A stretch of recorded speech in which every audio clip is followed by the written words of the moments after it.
X-Men. Get it!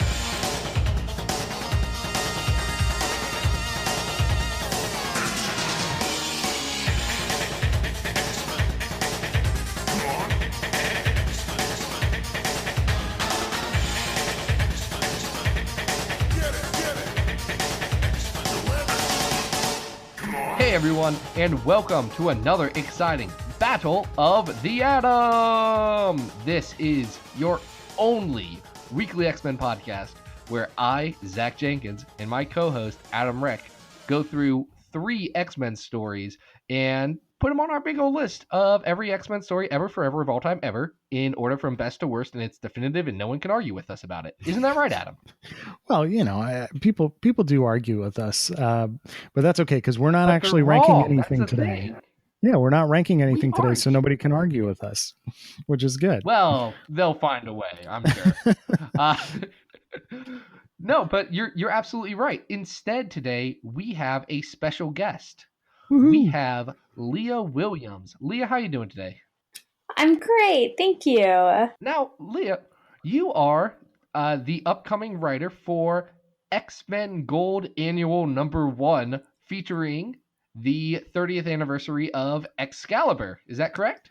Yes. I am completely overjoyed that I got the opportunity to work on this in particular. I'm excited about it. When I saw the art go up, I was real pumped for this to happen. Oh, yeah, it has an Alan Davis cover and everything. Now, I am curious though, how many times has Alan Davis parodied his own version of that cover of the Excalibur #1?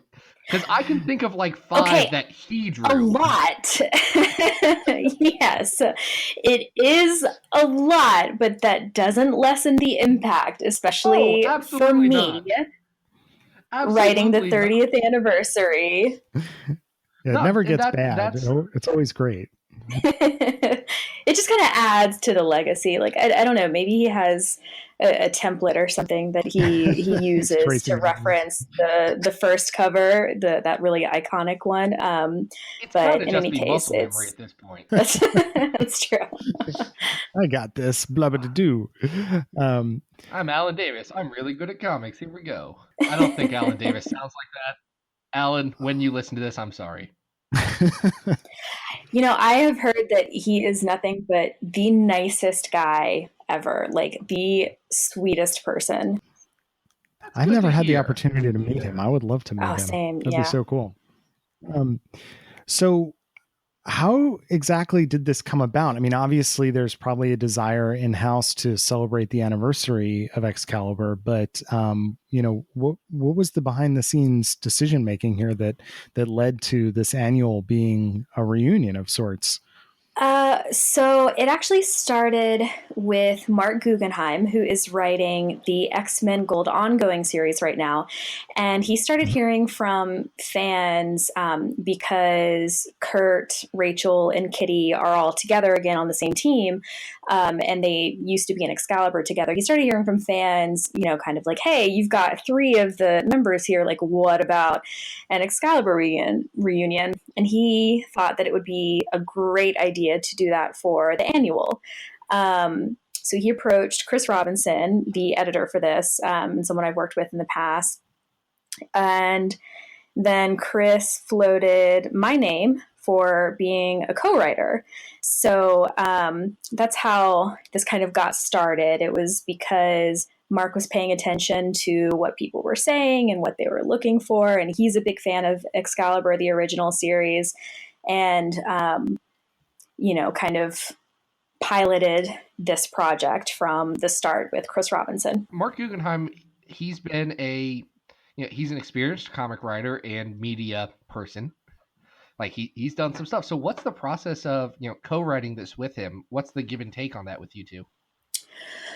Well, for me, because I am still so new, I've been writing comics for Marvel for about a year now. This was really an invaluable opportunity for me to kind of learn from him and Chris at the same time, and how their process works for these things. So the way it worked in this particular instance, because obviously creative things are always pretty fluid and they'll shift depending on who's working with it. But in this particular project, he came up with the plot, just kind of like a 2-page document that was sent to me, and it outlined his idea for the structure and the reason and that kind of thing. And then in return, I wrote a full outline, the sequence of events and, dialogue notes, that kind of thing, and how we would make his idea happen and make sense within the continuity of the comics. And he gave some feedback, and I incorporated the notes and then wrote the script. And we went through the same thing again, where I sent it and we talked about it. And, if there were any other ideas or feedback, I kind of massaged it a little until, it was perfect in that way. I don't want to say perfect, but, and to like talk in my own writing in those terms, but just kind of covering the bases and making sure it was the strongest story that we could possibly tell. And they gave me a staggering amount of freedom to do that. And I can't believe they did, but I am super happy about it as well. What would you say is the major difference between, because you were saying that you still feel relatively new to this. What would you say the difference is between your approach and your collaborators here? That's a good question. I don't know how the process works for other more established writers when, they're working just on their own versus including me in the process, because Mark and Chris were just incredible the whole time I was working with them. And Mark in particular, he's been with these characters and in the Marvel world for so long that he and Chris both have this kind of incredible aerial view of all the different events and which characters are where and what they're up to. So being able to kind of compile plots and different events is a skill kind of unique to them that I haven't earned yet. I haven't been there long enough to keep track of these things as a creator versus a writer. I mean, a reader. No, that's exciting. So what I want to pull back just a little bit outside of Gold Annual, which I'm very excited about, and I have some very specific questions that I am going to tiptoe the line on spoilers and just getting people excited on the book. Sure. Because I want to be surprised by some of this stuff. But what's your X-Men story, your comic story in general? Like, how'd you was going into Excalibur? I know we've talked, off mic here about that. Something you're excited about. So what's your story with that? My story is in like how I got into these comics in particular. Yeah, what got you into that? Got you into X-Men? Got you, wanting to work for Marvel and do a book like this? I have been a Marvel fangirl for a very long time, and I think it really, really started when I was working in a comic book shop. I was a clerk in a comic book shop, so I was the opener. I came into the store in the mornings and opened by myself and sat there with my coffee, just reading comics for the entire day. And, it was in a time in my life when I was sort of aleatory and lost, and I didn't know where I was going to end up or what I was going to do. So like comics, Marvel in particular, was really one of the things that was just this beacon for me, especially the mutant titles, like all of the X titles I just got super into. And about a year ago, when I got an email from Chris Robinson that was just like, hey, I read your first book and just wondering, do you have any interest writing comics? Like, I knew exactly who he was, and I had this 12-foot vinyl poster of all the different X-Men behind me on the wall. I had to take 12 hours to calm down before replying to his email. Like, I've been freaking out ever since. It never stopped. I never stopped being super excited. But yeah, it just started out as me being a really, really, really intense fan and very devoted reader of a bunch of different Marvel comics. Were you a big Excalibur fan? What's like your touchstone? Your favorite X-Men? Oh, that's a good question too. So I always, and this is like public knowledge too, I always joked about how much I loved all of the X-Men titles, like even the crappy stuff. And I like posted about this on social media. I have left a paper trail years long about this.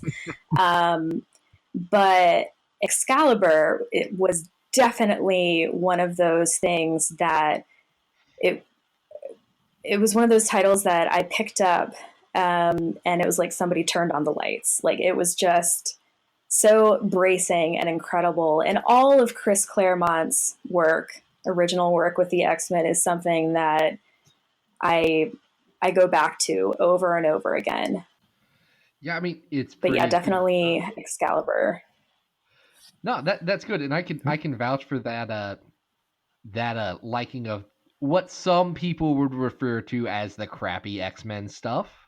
I know that I remember, I think you and I had a conversation on Twitter back and forth about different pitches for how to make Maggott a viable character in the year of our Lord 2017. Yes. Oh my God. I desperately want them to let me write a Maggott comic where his slugs get reunited. Nice. Oh, that'd be great. All I'm saying is I've already talked to Mark Guggenheim about, hey, dude, Maggott's pretty good, and he specifically said, yeah, I know, and we had like a 5-minute talk about that whole era of X-Men. So I mean, the stars are aligned, the right people are there. I'm just saying, push a little harder, and maybe something amazing. Yeah, can get that going. I need to have that pitch ready. I should start like actually writing that instead of just like excitedly talking about it whenever somebody brings up. And I think it's you every time too. I think every time. Look, it's probably. Yeah. Have I been trying? Have I been trying to get it's weird. hashtag bring back Maggott trending on Twitter for a while? Maybe. Have I bothered Cullen Bunn about it several times and gotten responses? Some of the times, like, yeah, it's come up a bit, but like that's the thing about X-Men that always gets me excited, is that even the crappy stuff, even the stuff that a lot of people will dismiss, it has its fans. I've had people who for some reason swear to me by the Chuck Austin run of X-Men, and while I am not a fan of that abomination of nature, I'm very glad that they enjoyed it and they found something exciting about it. Like that's one of the coolest things about this franchise, because it's so Absolutely. friggin' expansive. Oh, I was just going to say, like, that's definitely part of the magic in writing for Marvel is, even stuff that is like critically not received well, it's always going to have a really devoted fan base, no matter how small, because people love the characters. And like, this is the kind of fan that I am too, where I'll follow characters across different series and different events, that kind of thing, because I'm super loyal to them and I love them. And I've always felt that way about mutants. But yeah. No, we do too. Now, a couple of those characters that I know have a loyal following are Megan and Captain Britain, who are Excalibur members and featured in. But they haven't been in the spotlight for a while. I think for either of them, the last appearance was somewhere in like 2015 before Secret Wars or something. So what was it like coming back to characters who have been outside of the, center of the Marvel universe for so long, and bringing back in what appears to be a pretty big way? Because I see Megan holding what looks to be a cute little baby. Mm-hmm. Mm-hmm. I'm not sure how much I'm supposed to give away, but yeah, there have been some really exciting developments in their lives, and being able to bring people up to speed with what they've been up to um, is a staggering responsibility that I can't believe they let me do, but I'm still really thrilled that they did. And it's not something that I take lightly either, just because I understand, firsthand as a fan, just how much love people have for these characters. And the moment it was announced that I got to write this, I started hearing from people who they expressed nothing but like love and support and excitement that they were going to see their favorite team back together again. And I was like, yeah, dude, I know, right? It's just really amazing to be able to work with these characters who, like have kept me alive at the worst points in my life. And now, like, I used to write fan fiction about these guys, and now I get to write with them in like a real and meaningful way for Marvel. It's just not something that I ever want to, understate how cool it is to be able to work on that. I think it's exciting that you get to tackle Britain and Megan too, because as Zach mentioned, I think the last time we saw Captain Britain was leading up to Secret Wars. I don't even know if Megan was really part of that story. So yeah, and it's never enough. I feel like, especially the two of them together and the way that they sort of play off each other. And, Megan is so bright and playful, and Brian is bristly, and it just works really well. But it's always never enough for me. Like, I always want more, and I still feel that way now, even after writing the annual reunion with them. Like, I want more. I want this yawning universe where they get to keep having adventures. That's the good part of the Marvel universe, is that people can be doing stuff off panel, and especially these peripheral characters. Now, a character. Oh yeah, and I was going to say, a character who hasn't always had that luxury is Rachel Summers, or Gray, depending on what she's going on. I know the solicits have hinted that that's changing back again. I don't know, Rachel with the spiky red hair. Oh yeah, how do you approach a character like that that's had a lot of identity struggles in the even recently, but throughout her entire characterization? How do you approach writing someone like that? I think that's a good question. I think that for me, the best way to write someone like Rachel authentically is to first and foremost, like, confront the identity issues head on. You can't really retcon that away, because, especially like with her hound persona and all of the different issues she's faced with who she is, and, being a daughter of who she is. I think that just being honest about that and showing her kind of dealing with that in her own way and coming to terms with it is the best way to probably move forward with Rachel and to bring her into kind of her next evolution and her next stage of character development. Yeah, to build on that, one of the things that I was thinking about as, Excalibur reuniting is that Excalibur, is a weird beast in the X line, right? Because it doesn't have in any way, shape, or form the same tone as the rest of the X books, which I think is why a lot of people latch onto it and like it so much. But I think it also presents an interesting challenge to writers. And I was curious if this was a challenge for you. Does it constrain what you can do with the characters, knowing that what the book is really historically known for is this wacky, almost kind of Muppet-like approach, or Monty Python might be a better equivalent, to superhero comics. Do you find that limiting? Do you find that freeing? Oh, I found it absolutely freeing. I found it because that's really, probably my favorite aspect of the original series is that, like, part of the magic of Alan Davis and Chris Claremont working together on, Excalibur was the humor and the heart of it.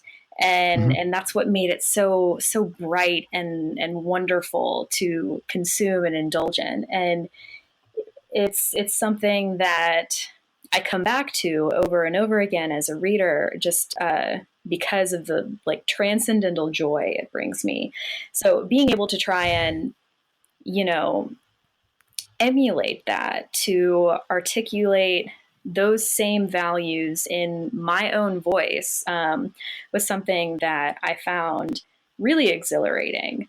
And if I can manage a fraction of, that original humor and heart in the annual, then I'll consider it a successful love letter to the original series. I love that you find it liberating as opposed to, limiting. Oh, I think that's absolutely, fantastic. I think being a love letter to the series, that's all anyone wants out of, the 30th anniversary of Excalibur. Like, I know there's been a lot of chatter on the internets about how comics are trying to balance nostalgia with moving forward, and even Yeah. the first arc of Gold was all about looking back to move forward and how you can balance that stuff. But really, all I want for Excalibur is just everyone to agree for 32 pages or however long it's going to be that, hey, Excalibur was really neat, guys. This was Yes. good times. Remember that? I'm okay with that for an annual. That's perfect for an annual.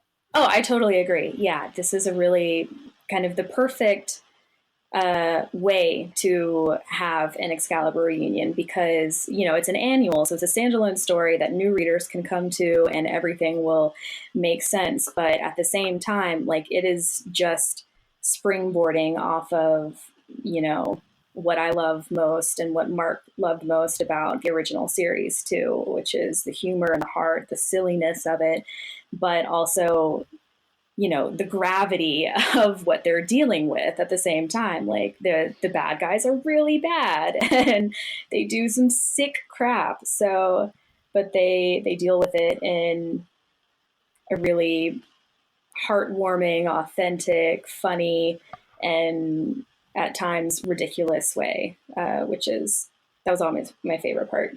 If I could build on that a little bit, one of the things that I was thinking about, knowing this is coming out, and then you were speaking earlier about the fact that Mark was kind of reacting to fan requests to put this reunion back together. We've, over the course of just our limited time doing our show, we've had an opportunity to talk about a couple of different series that have benefited from being humorous. For instance, even though we're an X-Men podcast, we covered a Howard the Duck storyline. I think we're both fans of Squirrel Girl. I know my daughter and I are big fans of Moon Girl. There seems to be, at least, I can't speak to sales because I don't really follow that, but there does seem to be an audience for Marvel Comics to have a humorous sensibility and to have a lighter tone, a lighter touch, maybe even an all ages touch. I don't know that Excalibur really fits. It's hard to talk about Excalibur as an all ages book when there's Nazi alternate timeline and things like that. But at the same time, my question is, without getting spoilery, do you think that there's a place for, if not a true Excalibur book, a book like Excalibur in the X line in 2018? Oh, absolutely. And for me, that's my favorite thing to write. I love being able to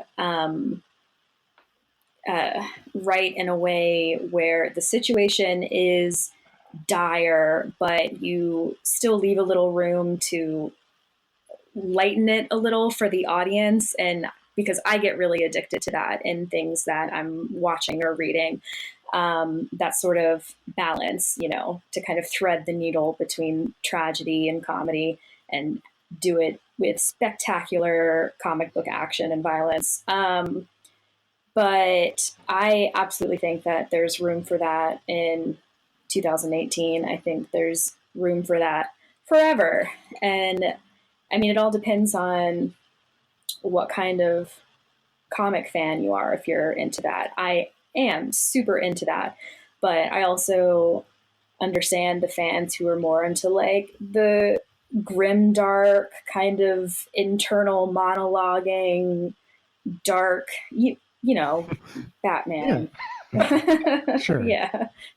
No, Like I get that too. I get it. well, no, that's good. Now, speaking of grim and dark and monologuing things, you are. This is not. Oh, you know where I'm going with this. Oh, that's nice. But you. This is not your first X-Men work. You did a story for an anthology book, Secret Empire: Brave New World #5, about Domino and Emma Frost, called Super Hot, Yes. which was a very interesting story.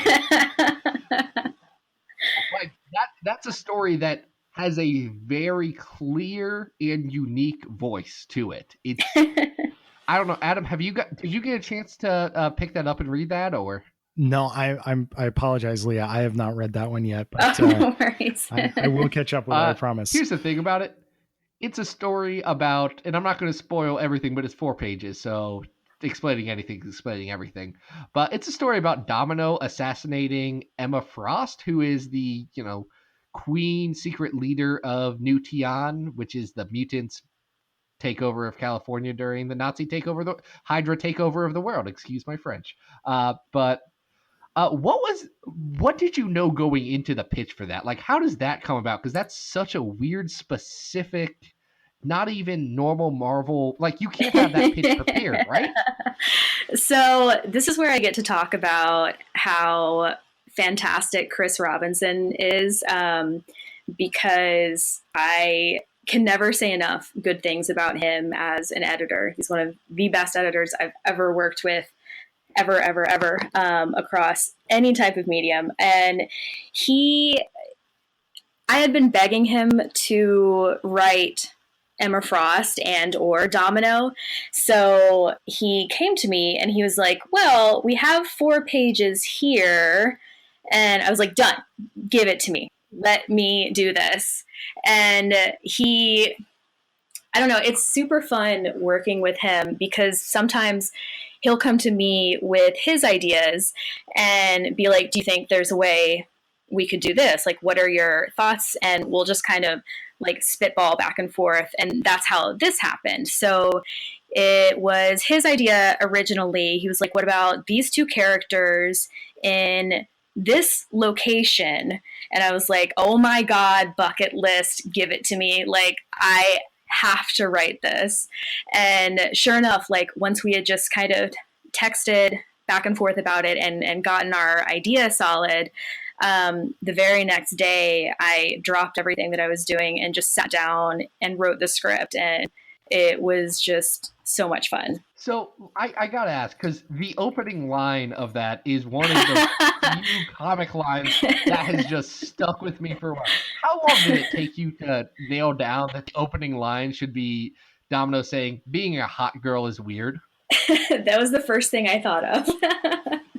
It was literally the first thing I thought of because I mean, part of the reason why I am so desperate to write Domino and Emma Frost is, to me, they are just fascinating and complicated creatures who've never really been given the chance to show how badass they can be and the full range of their powers, probably especially Domino. And what they're really known for is being hot. So again, like I was talking about, Rachel coming to terms with all of her different complicated threads of identity. Like, my tactic with writing 2 characters that are known for being hot and also writing them into a beach location was to just address it head on, like just be honest about it and how kind of being that good looking as these characters are would also make things kind of weird for them, because they're known for being super attractive, but that's not the full sum of their identity, you know, like they contain depths, they contain multitudes, both of these women, and I super hope I get to write them again. Well, me too, because it was like those 4 pages were very, very good. I'll tell you, it speaks to something that I know gets a lot of lip service in comics, and especially like comics criticism or, you know, talking about it, but there's not always great examples of it.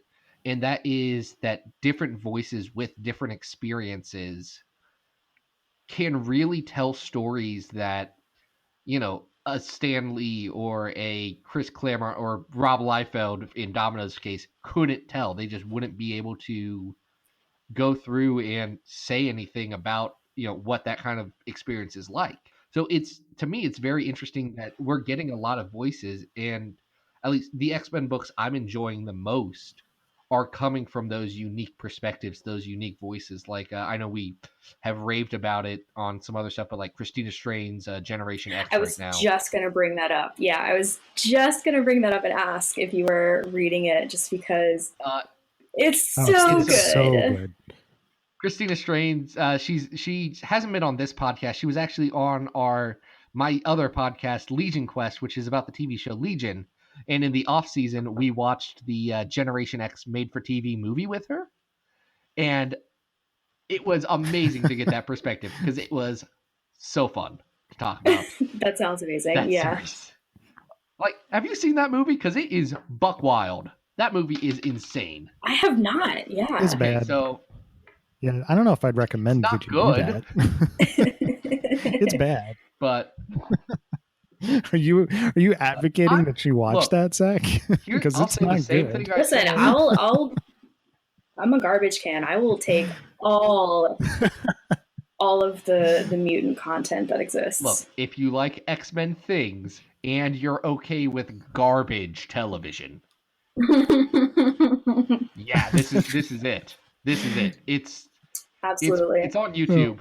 I don't know how legal the YouTube copy is, but it's definitely there, and it's crazy that this is the first X-Men property to ever like be live action X-Men anything. Like yeah, that is really bizarre. I don't understand it. So you've brought up a couple characters, you know, you said that Domino and Emma were on your bucket list thing. But what characters haven't you gotten a chance to work on yet that you really, really want to? Like, who's on your checklist of I've got to write these people now that I'm in the door with Marvel? Well, Maggott, obviously. Like, that is not a joke. I know, that's what makes me happy. I am 100% serious about that. And let's see. Zach just passed out. I would also say, Namor. I love my salty, sarcastic, bristly prince. And I would love to write him. And I don't know if you've ever seen Chris Anka's designs for him, but they are stunning, absolutely stunning. And Kevin Wada, the way he draws Namor too, is just incredible. So I have a lot of ideas for that. And what else? Oh, Magic. I would love to see her get the same sort of attention that I desperately want to give to Domino or Emma Frost, where we just really give them their dues. Yeah. I would love to see your take on a follow-up to the Lemire run, because Zach and I are always joking about how there's this little kid trapped in the sword now. I don't know if Secret Warriors is going to tackle any of that when they she comes haven't in. yet. No, but I just want them to. Yeah, it would be great if like Ileana got to be more than just like the Uber for the team, you know. And she did, like, you know, the Sapna storyline did have something there, but it got rushed, I feel like, to move on to the next whatever X relaunch. So I don't know. I'd love to see that. That'd be great. Also, gold balls. Yes. Poink. Okay, here's the thing. I think you and me like all the same X-Men characters, which is pretty exciting. We do too. This is a great list. I'm enjoying this. That's a team right there.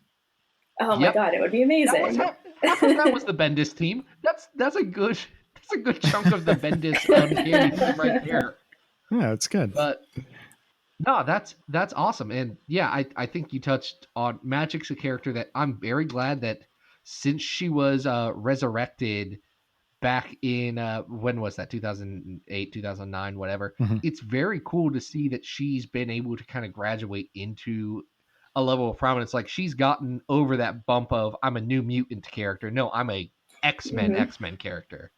She's Yeah, gotten that yeah. promotion, which has been pretty cool. Which yeah, that came out of what was it, X Infernus, I think it was, when she came back.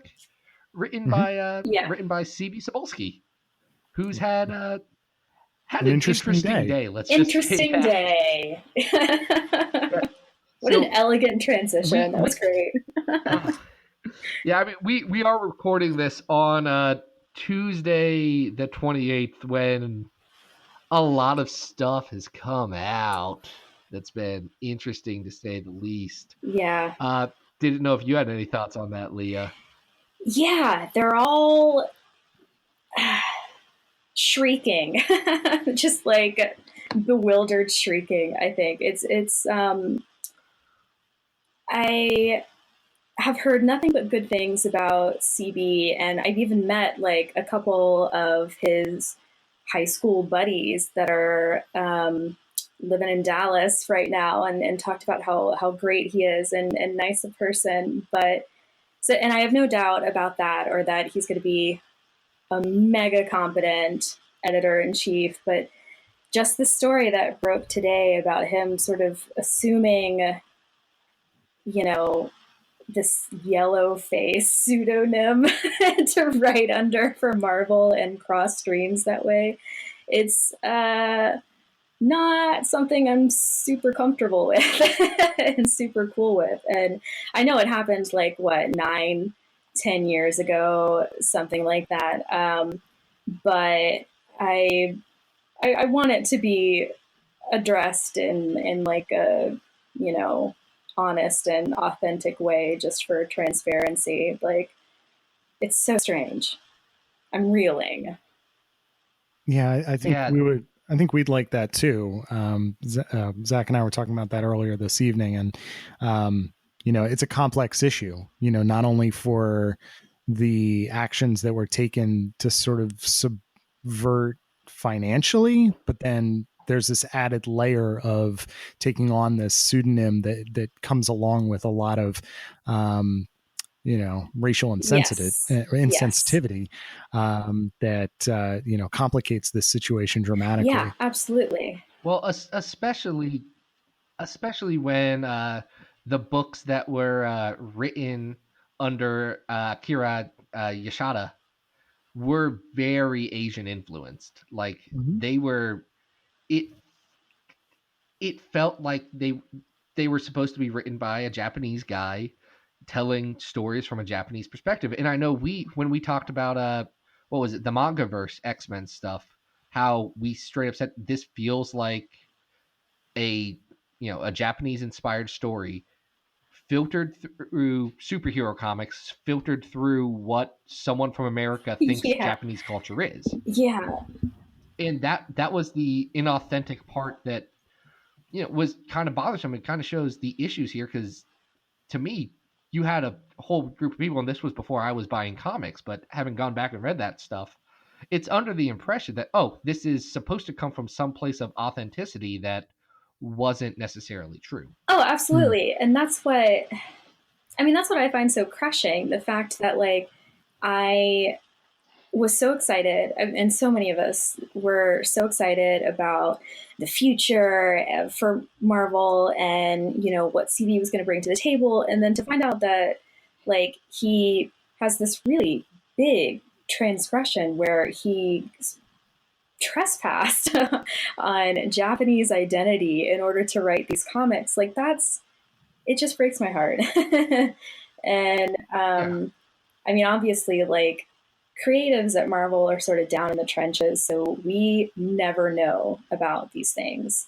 We are Mhm. never complicit in the way that people on Twitter assume that we're all in on this together. It's always like, you know, when everyone else gets blindsided by these things, we are too. And, you know, I'm so loyal, and I love Marvel. I love the characters. I love the history. I love working there, and would never change that. But I definitely deal with these things in the same way that everybody else does, where I'm just like, what?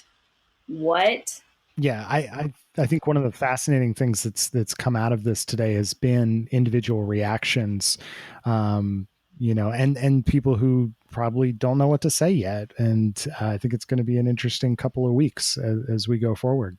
Oh, absolutely. And I just feel like, Yeah.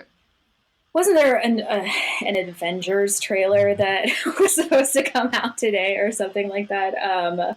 But this story ended up completely overtaking everything else Marvel related in the news. And there's definitely going to be some sort of public, I guess, reckoning that I think will happen because of the pressure now. You know, the same thing that happened with DC recently, and their editor like continued applying continuous pressure from the public will always get some action, because, you know, it's an industry, and audiences are the most critical aspect of what we're trying to do at Marvel. There's nothing more important than addressing the concerns of audience members. No, that's good. That's a unique perspective that I don't think when any of this stuff happens, and unfortunately for Marvel, there's been a handful of these bad PR moments in the last 6 months.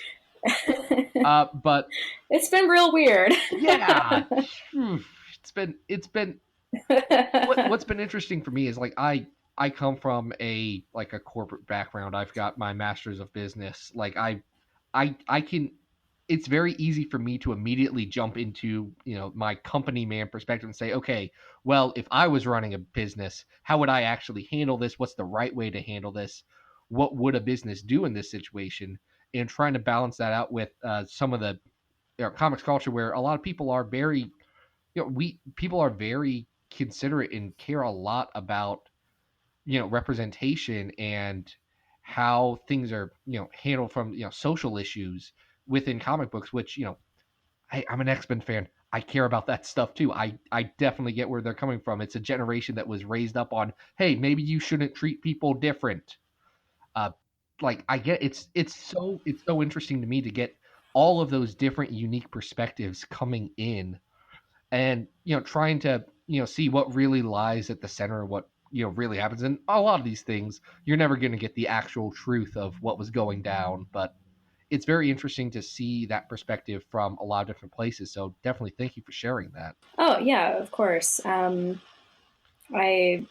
the social justice aspect of comics has always been part of what drew me to them in the first place, and it was like oxygen, you know. And yeah, it's something that Stan Lee and Jack Kirby, they just sort of embedded it in the very foundation of these comics and these characters, and we're always very public and honest about that.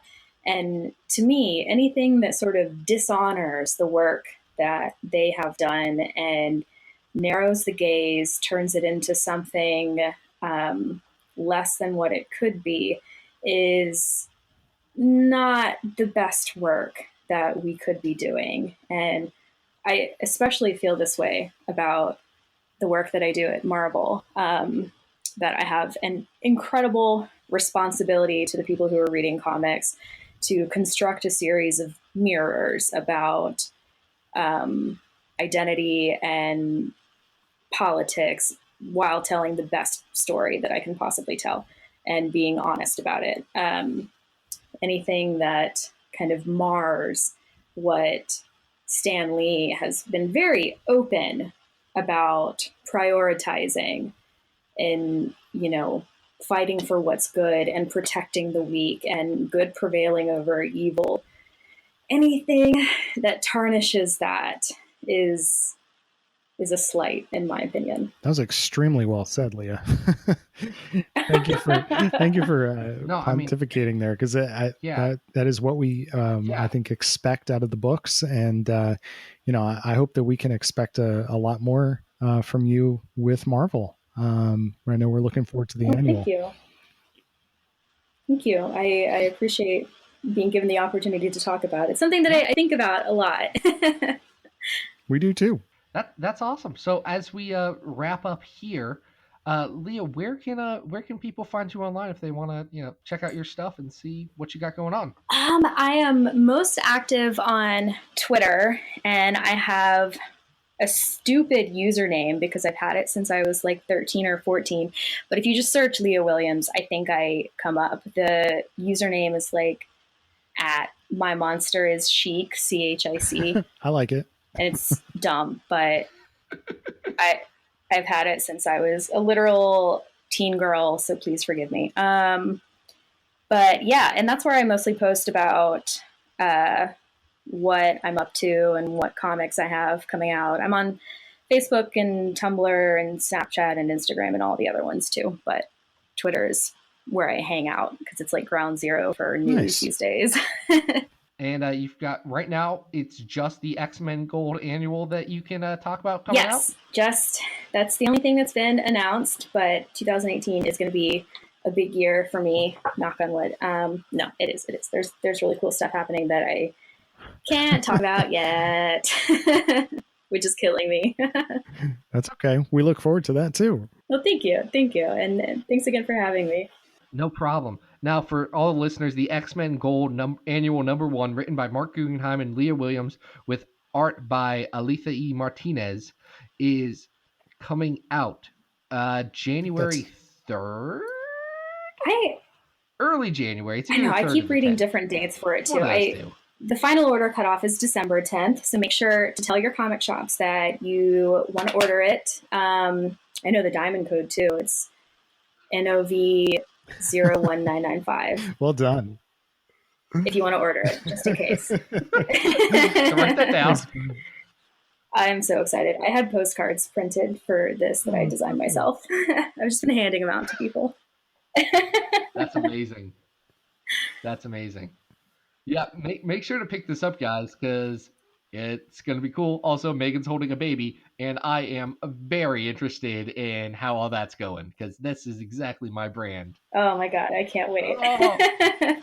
I cannot wait for you guys to read it. We're so excited. So again, Leah, thank you for coming on the show. And listeners, thank you for supporting this show. Everything that we do here on Battle of the Atom is supported by our lovely people over at Patreon. If you go over to patreon.com/XavierFiles, you can chip in any amount of money you want. You can chip in $1, you can chip in $1,000. Please spend your money better than chipping in $1,000 to this podcast. But, there are different rewards for different levels of different things. If you pledge at the $2 a month level, we will actually create an episode of Battle of the Atom all for you based on a suggestion that you make. We will spin that into something amazing, something beautiful, something that's truly a bespoke X-Men experience. Next week, we are actually covering a Patreon request based around Life Death, the classic Chris Claremont, Barry Windsor Smith issue, and it's going to be very, very good. If you can't support monetarily, I know that I can't support everything I listen to on the internet and in all the media I consume through my ears and my eyes. But go on iTunes, go on Google Play, wherever you get your podcasts. Leave a rating review. It really helps us out. Beyond that, everything associated with Battle of the Atom and Xavier Files and my weird media X-Men empire that I've somehow created can be found at XavierFiles.com. That's where we have weekly updates about different X-Men characters. This week, we will have... Oh, wait. No, I don't know what we're covering this week because this episode comes out after the thing I've already written. I don't know. Last week, as you've written this, I will have written about Archangel, and it's pretty good. I'm excited about this one coming out. And you can find me on Twitter at XavierFiles, where I talk about a lot of X-Men stuff. and try and get hashtag bring back Maggott trending. Adam, where can people find you online? You guys can follow me on Twitter at Arthur Stacy. You can look at art at adamrec.tumblr.com. And hopefully early December, we should have the Big Cartel store open up so that if folks want to order print copies of the Bish and Jubes fan comic, Age of Strife, you guys can order a copy and give it to your friend for Christmas or whatever you celebrate. So hopefully that'll be up by the time this episode comes out. Fingers crossed. We'll see. Yeah, that is awesome. Now, the last thing we want to pitch right now, and this has actually come across, hot off the presses this week and this day as we were recording this. Our good friend of the show, Charlie Davis, has actually just kicked off a brand new podcast called The Young Ones, which you can find, in your podcatchers as of today. It's all about teen superheroes, talking about them, figuring out how those different, young ones kind of came together, how they worked out. I haven't gotten a chance to listen to it yet because, again, I've been recording podcasts in the entirety of its existence, but I'm very much looking forward to it. Go check that out. Beyond all of that stuff, one last time, Leah Williams, thank you so much for coming on the show. Oh, thank you. It was a joy. Yeah, it was a real fun time. Everyone, go buy the Excalibur 30th Anniversary Edition in X-Men Gold Annual #1. Go tell your comic shops right now. Give them an email. Give them a call today because this is going to be really fun. But after all that, this has been Battle of the Atom. We hope you survived the experience. Get it!